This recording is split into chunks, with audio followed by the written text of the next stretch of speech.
मित्रों, आज का विषय है करवा चौथ पर पति का कौन सा अंग सबसे पहले देखने से हर जन्म में वही पति मिलता है। मित्रों, एक बार माता पार्वती ने भगवान शिव से पूछा, प्रभु कौन सी स्त्री को हर जन्म में वही पति मिलता है। फिर भगवान शिव कहते हैं, पार्वती इस प्रश्न का उत्तर जानने के लिए तुम्हें सबसे पहले एक छोटी सी कहानी सुननी पड़ेगी। फिर तुम्हारी समझ में सब ठीक से आ जाएगा कि कौन सी स्त्री को हर जन्म में उसका वही पति मिलता है जिसकी वो कामना करती है। तो मित्रों, कहानी शुरू करने से पहले मेरा आप सभी से अनुरोध है कि आप हमारी कहानी में खो जाएं। उससे पहले हमारे चैनल को सब्सक्राइब करके बेल आइकन अवश्य दबा लें, जिससे हमारी हर वीडियो का नोटिफिकेशन सबसे पहले आप तक पहुंच सके और आप हमारी हर वीडियो से प्राप्त ज्ञान का अपने जीवन में लाभ उठा सकें। तो आइए कहानी शुरू करते हैं। भगवान शिव कहते हैं, पार्वती बहुत समय पहले की बात है। एक नगर में एक राजा रहता था। राजा के पास में धन की कोई कमी नहीं थी। राजा अपनी प्रजा को बहुत प्यार करता था और उसके राज्य में प्रजा को कोई कष्ट नहीं था। वहीं राजा ने दान पुण्य करने में कभी कोई कमी नहीं छोड़ी। जिसने जो भी बताया राजा ने वही किया। लेकिन भाग्य से बढ़कर कुछ नहीं मिलता और भाग्य कर्मों से बनता बिगड़ता है। समय धीरे धीरे गुजरता गया और फिर एक दिन राजमहल के सामने से होकर के एक साधु गुजरते हुए जा रहे थे, जो भगवान विष्णु के परम भक्त थे। उधर जब रानी की नज़र साधु पर पड़ी तो दासी को भेजकर रानी ने उन साधु को राजमहल में बुलवा लिया और उनको बड़े ही प्यार से भोजन खिलाए और उनको दक्षिणा अर्पित की। भगवान शिव कहते हैं, पार्वती रानी चावल भरा छाछ हाथ में लेकर बाहर आती है और साधु की झोली में भिक्षा डालने आगे बढ़ती है।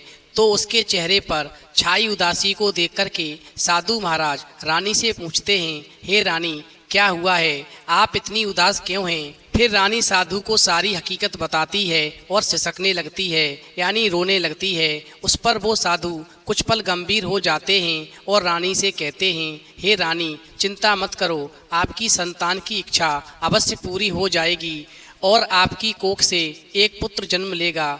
लेकिन वो शादी होने के 14 वर्ष के बाद ही मृत्यु को प्राप्त हो जाएगा।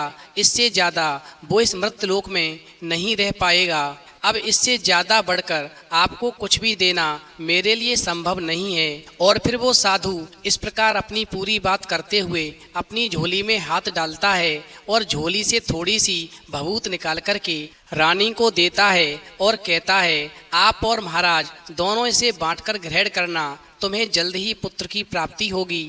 और फिर ऐसा कहकर के वो साधु जो थे अपनी राह पर चले जाते हैं। वहीं साधु के जाने के बाद में रानी सोचने लगी, यदि पुत्र की प्राप्ति 14 साल के लिए होगी तो 14 साल ही सही, मैं उसे जी जान से बड़ा करूंगी, उसे ढेर सारा लाड़ दुलार दूंगी और इस प्रकार मैं अपनी संतान की मुराद पूरी करूंगी। भगवान शिव कहते हैं, पार्वती इस प्रकार उस रात अपना सारा राजकाज खत्म करके राजा जब रानी के महल में गया तो रानी ने क्या किया, राजा को सारी बात बताई और साधु की दी हुई भभूत राजा को दिखाकर बोली, साधु महाराज ने ये भभूत हम दोनों को ग्रहण करने को कहा है। वहीं राजा बोले, इतना दान धर्म किया, जब तब किया, कोई फल नहीं मिला, तो क्या इस भभूत से हमें संतान की प्राप्ति होगी। इस पर रानी बोली, जब इतना सब कुछ किया तो ये भी करके देख लेते हैं, बेवजह उस साधु के क्रोध को क्यों बुलावा दें। भगवान शिव कहते हैं, पार्वती राजा को अब किसी पर विश्वास नहीं रहा था, लेकिन पत्नी को दुख न पहुँचे इसलिए राजा राजी हो गया। और इस प्रकार राजा और रानी दोनों नहाते धोते हैं, फिर अपने भगवान का नाम स्मरण करते हैं और अपने पुरखों को स्मरण करते हैं और उस साधु महाराज का नाम स्मरण करके वो भभूत बांटकर दोनों खाते हैं। उसके बाद दोनों निश्चिंत होकर के सो जाते हैं। वहीं कुछ दिन गुजर जाते हैं और साधु द्वारा कहे अनुसार रानी गर्भवती हो जाती है। उधर जब राजा को मालूम पड़ता है कि रानी गर्भवती हो गई है तो राजा और रानी दोनों की खुशी का ठिकाना नहीं रहता। वहीं समय के साथ साथ जब 9 माह 9 दिन और 9 घंटे पूरे हुए तो रानी ने एक सुंदर गोरे चिट्ठे पुत्र को जन्म दिया। वहीं राजा ने बड़ी धूमधाम से पुत्र का नामकरण किया और सारे राज्य में 8 दिन तक खुशियां मनाई गईं, सबको भोजन खिलाया गया, चारों तरफ दावत हुई। वहीं पुत्र की कुंडली देखने के लिए राज्य के सबसे विद्वान पंडित जी को बुलाया तो कुंडली देख करके पंडित जी बड़े चिंतित हो गए और कहने लगे, महाराज हमारा राजपुत्र केवल 14 साल तक ही आपके पास रहेगा। चूंकि राजा को इस बात की भनक पहले से ही थी, रानी को भी साधु महाराज की बात याद थी, इसलिए दोनों चुप रह जाते हैं। उसके बाद में राजा और रानी बड़े लाड प्यार से बेटे की परवरिश करते हैं, उसकी हर ख्वाहिश पूरी करते हैं और मन में सोचते हैं कि थोड़े समय के लिए ही सही भगवान ने संतान की हमारी मुराद पूरी तो कर ही दी।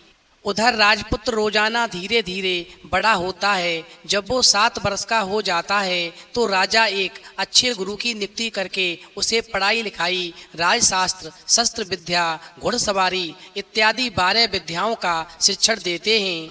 वहीं जब वो सब शास्त्र विद्या में पारंगत हो जाता है और 12 साल की उम्र का हो जाता है, तब एक अच्छी सी राजकन्या खोज करके राजा बेटे की शादी कर देते हैं। इस प्रकार 2-3 साल और बीत जाते हैं और बेटा राजकुमार 14 साल का हो जाता है। वहीं एक दिन राजपुत्र राजा से कहता है, पिताजी, मैं अपना सारा राज्य घूमकर देखना चाहता हूँ। आज तक मैंने केवल इस राजबाड़े के अलावा कुछ नहीं देखा है। वहीं बेटे की बात को सुनकर के राजा चिंतित हो जाता है, क्योंकि पुत्र को 14वां साल शुरू हो चुका था। अब कोई अनहोनी होने का वक्त नजदीक आ पहुंचा था। लेकिन राजा ये सब बातें अपने राजकुमार को नहीं बता सकता था। वो क्या करता, चेहरे पर खुशी लाकर बेटे से कहता था, हाँ हाँ बेटा, जरूर जाओ, अपने राज्य को चारों तरफ घूम करके देखो और देखना भी चाहिए कि कहाँ पर क्या है, ये सब जानना चाहिए, क्योंकि कल मेरे बाद तुम्ही को तो राजा बनना है। मात्र एक बात का ध्यान रखना, तुम जहाँ भी जा रहे हो, क्या कर रहे हो, ये बात कभी भी अपनी पत्नी को मत बताना। वहीं राजकुमार कहता है, ठीक है पिताजी, मैं पत्नी को कोई बात नहीं बताऊंगा, आपने जो कहा है मैं वैसा ही करूंगा। वहीं राजपुत्र दिन भर अपनी पत्नी के साथ में मौज मस्ती करता है, खुशियां मनाता है और रात को ठीक 12 बजे बिस्तर से उठकर बाहर चला जाता है। फिर वो पौ फटने से पहले वापस अपने महल में आकर सो जाता है। ऐसा बहुत दिनों तक चलता रहा और अब राजकुमार का 14वां साल खत्म होने में कुछ ही दिन बाकी रहते हैं। इतने में क्या होता है, राजकुमार की पत्नी एक दिन अचानक रात में जाग जाती है तो वो क्या देखती है कि बिस्तर पर राजकुमार नहीं है। फिर वो महल में सब जगह देखती है तो राजपुत्र कहीं भी नजर नहीं आता। आखिर वो क्या कर सकती थी, वो चुपचाप रहती है। फिर भोर होने पर क्या देखती है कि उसका पति राजकुमार अपनी जगह पर सोया हुआ है। वहीं पति को सोया हुआ देखती है तो पति से भी कुछ भी नहीं पूछती। लेकिन दूसरी रात वैसा ही होता है, तीसरी रात भी वैसा ही होता है, चौथी रात भी वैसा ही होता है। यानी राजकुमार रात को चला जाता है और सुबह होने से पहले ही वापस आकर के बिस्तर पर सो जाता है। ऐसा बहुत दिनों तक चलता है तो रानी यानी राजकुमार की पत्नी बहुत ही चिंतित होने लगती है। पति रात को आखिरकार कहाँ जाता है, किससे मिलने जाता है।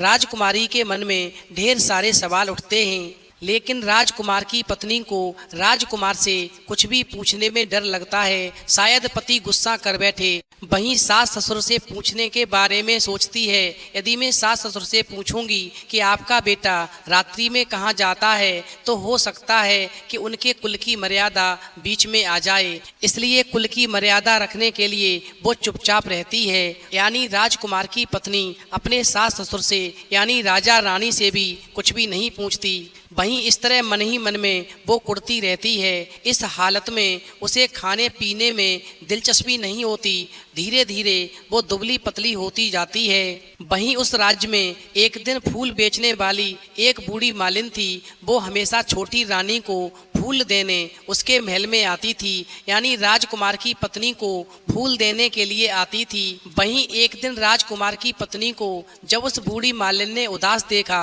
तो उससे पूछ लिया, बेटा तुम दिन पे दिन क्यों सूखती जा रही हो, आखिरकार तुम्हारा चेहरा उदास क्यों रहता है। इस प्रकार बूढ़ी मालिन की बात को सुनकर के राजकुमार की पत्नी कहती है, क्या बताऊं अम्मा, तुम्हारा राजपुत्र हर रात बिस्तर से उठ कर के रात को कहीं चला जाता है, सुबह होने से पहले ही वापस आकर सो जाता है। वो कहाँ जाता है प्रेमिका से मिलने जाता है या कहीं और जाता है, और यही सोच सोच करके मैं अन्न जल ग्रहण नहीं कर पाती हूँ और सूख सूख करके इस तरह कांटा बन गई हूँ। वहीं बुढ़िया सब बात सुन करके राजकुमार की पत्नी को एक उपाय बताती है और कहती है, बेटी ऐसा करना, आज रात तुम सोना मत, उसके पीछे जाकर देखना कि वो कहाँ जाता है, क्या करता है, उसकी अच्छी तरह से पहरेदारी करना। भगवान शिव कहते हैं, पार्वती बुढ़िया मालिन ने जैसा बताया राजकुमार की पत्नी वैसा ही करती है। रात को उसे नींद नहीं आती। राजकुमार रात के 12 बजे जब बिस्तर से उठ करके महल से निकलने के लिए चलने लगता है तो राजकुमार की पत्नी जैसा कि बूढ़ी मालिन ने बताया था वैसा ही करती है और दौड़कर जाकर के पति का रास्ता रोकती है और कहती है, तुम कहाँ जा रहे हो, किससे मिलने जा रहे हो, मुझे बताओ। वहीं राजपुत्र जो था अपनी पत्नी को समझाने की बहुत कोशिश करता है और कहता है, अगर मैंने तुम्हें सब सच बता दिया कि मैं रात को रोजाना कहाँ पर जाता हूँ तो मैं तुम्हें दोबारा कभी नहीं मिल पाऊंगा। वहीं राजकुमार की पत्नी कहने लगी, कोई बात नहीं, ना मिल पाओ तो कोई बात नहीं, लेकिन आप रात के समय कहाँ पर जाते हो ये मुझे पहले बता दीजिए, उसके बाद मैं जाने दूंगी। भगवान शिव कहते हैं, पार्वती इस प्रकार राजकुमार अपनी पत्नी की बात को सुनकर के निरुपाय हो जाता है और पत्नी की जिद के आगे उसकी एक भी नहीं चल पाती। ठीक उसी समय उसका 14वां साल खत्म होकर के 15वां साल लगने वाला था। फिर राजकुमार सोचता है, जो होता है हो जाने दो, और फिर राजकुमार कुछ चावल मंत्रों से सिद्ध करके अपनी पत्नी को देकर कहता है, इन चावलों के दानों को दोनों हाथों की मुट्ठी में पकड़ना, पहले दाएं हाथ में पकड़े चावल मेरे ऊपर फेंकना तो तुम्हें मालूम पड़ जाएगा मैं कौन हूँ। उसके बाद में बाएं हाथ में पकड़े हुए चावल मेरे ऊपर फेंकना तो मैं जैसा था वैसा ही तुम्हें मिल जाऊंगा, लेकिन यदि तुमने बाएं हाथ के चावल मेरे ऊपर फेंकना भूल गई तो मैं तुम्हें कभी नहीं मिल पाऊंगा।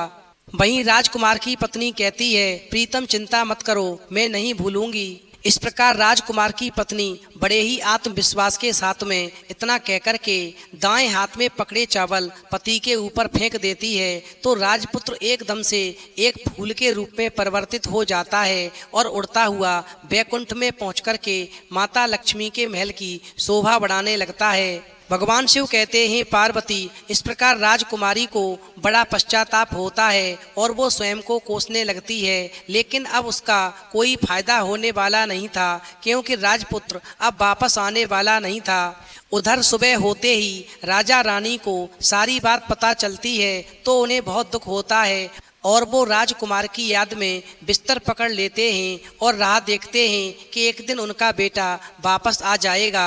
इस तरह इंतजार करते हुए 1 महीना गुजरता है, 2 महीने गुजरते हैं, 3 महीने गुजरते हैं, आखिर 6 महीने पूरे हो जाते हैं, मगर राजपुत्र का कोई भी अता पता नहीं लगता।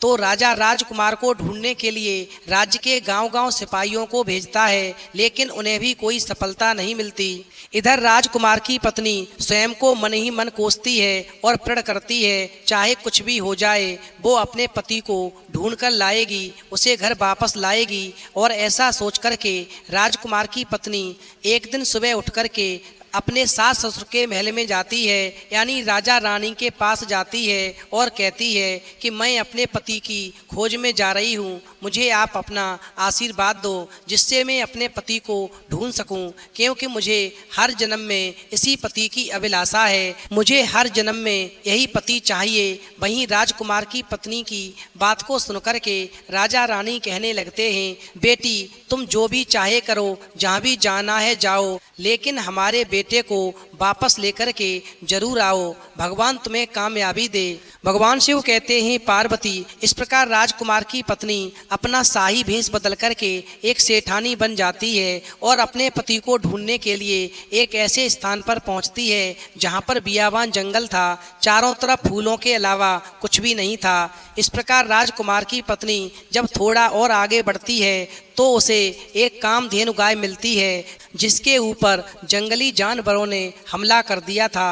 जिससे वो जख्मी हो गई थी। इस प्रकार राजकुमार की पत्नी ने जंगल से कुछ जड़ी बूटियों को तोड़ करके गाय के पैर पर लेप किया और पट्टी बांध दी, जिससे कुछ ही दिनों में गाय पूरी तरह से स्वस्थ हो गई। और फिर कामधेनु गाय जो थी उस राजकुमार की पत्नी की उदासी का कारण पूछती है। और जब राजकुमार की पत्नी अपने जीवन के दुख की कहानी कामधेनु गाय को सुनाती है तो कामधेनु गाय कहती है, बेटी तुमने मेरी बहुत सेवा की है, इसलिए यदि मैं अपने जीवन के सारे पुण्य प्रभु विष्णु के चरणों में अर्पित कर दूं तो तुम्हारे पति को केवल 1 वर्ष के लिए तुम्हारे पास वापस बुला सकती हूँ। इससे ज़्यादा वो इस मृतलोक में नहीं रुक पाएगा।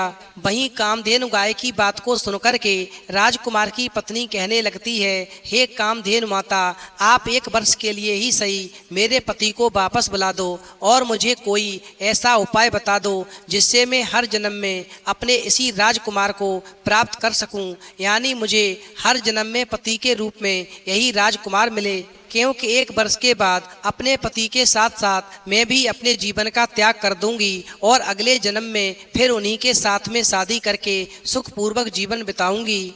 भगवान शिव कहते हैं, पार्वती, इस प्रकार राजकुमार की पत्नी की बात को सुनने के बाद में कामधेनु गाय ने कहा, जब तुम्हारे पति तुम्हारे पास वापस आ जाएं, उसके बाद में तुम्हें करवा चौथ व्रत रहना है और पूजन करने के बाद एक बात का विशेष ध्यान रखना है कि जब तुम्हारी नज़र तुम्हारे पति पर पड़े तो सबसे पहले पति की नाभि पर तुम्हारी नज़र पड़नी चाहिए, क्योंकि जिस स्त्री की नज़र करवा चौथ पूजन के बाद में सबसे पहले पति की नाभि पर पड़ती है उस स्त्री को हर जन्म में वही पति मिलता है और जीवन भर सुख की प्राप्ति होती है। दोनों के बीच में जीवन भर प्रेम बना रहता है। भगवान शिव कहते हैं, पार्वती, और फिर ऐसा कहकर के कामधेनु गाय ने अपने जीवन के पुण्य जो थे भगवान विष्णु माता लक्ष्मी के चरणों में अर्पित किए, जिसके प्रभाव से वो फूल जो बैकुंठ की शोभा बढ़ा रहा था एक राजकुमार बन गया और अपनी पत्नी के पास आ गया। इस प्रकार समय आने पर राजकुमारी ने राजकुमार के लिए करवा चौथ का व्रत रखा और पूजन करने के बाद में सबसे पहले राजकुमारी ने अपने पति राजकुमारी की नाभि को देखा और इस तरह से 1 वर्ष पूरी हुई। वैसे ही राजकुमार बैकुंठ पहुंच गया और उधर राजकुमारी ने भी अपने प्राण त्याग दिए। और फिर अगले जन्म में करवा चौथ पूजन के प्रभाव से भगवान विष्णु ने उस फूल को हमेशा के लिए राजकुमार बना दिया और पृथ्वी पर भेज दिया। उधर उस राजकुमारी को भी पृथ्वी पर भेज दिया और भगवान विष्णु स्वयं एक संत का रूप रख करके उस राजकुमार के पास गए और राजकुमार को साथ में लेकर के राजकुमारी के यहाँ पर पहुँचे और अपनी कृपा से राजकुमार और राजकुमारी को उनके पूर्व की घटना याद दिला दी। और फिर इस प्रकार दूसरे जन्म में राजकुमार और राजकुमारी एक दूसरे के हो गए और सुखपूर्वक जीवन यापन करने लगे। वहीं अंत में भगवान शिव कहते हैं, पार्वती, कहानी सुनने के बाद में तुम्हारी समझ में निश्चित आ गया होगा कि कौन सी स्त्री को हर जन्म में वही पति मिलता है। फिर माता पार्वती कहती हैं, प्रभु, मेरी समझ में सब कुछ ठीक से आ गया। मैं समझ गई, जो स्त्री करवा चौथ व्रत पूजन के बाद में सबसे पहले अपने पति की नाभि को नजर भर के देखती है तो हर जन्म में उसे उसका वही पति मिलता है। तो मित्रों, यदि आपको वीडियो पसंद आई हो तो प्लीज़ आप हमारे चैनल को सब्सक्राइब करें और भगवान शिव और पार्वती के लिए एक लाइक करना बिल्कुल न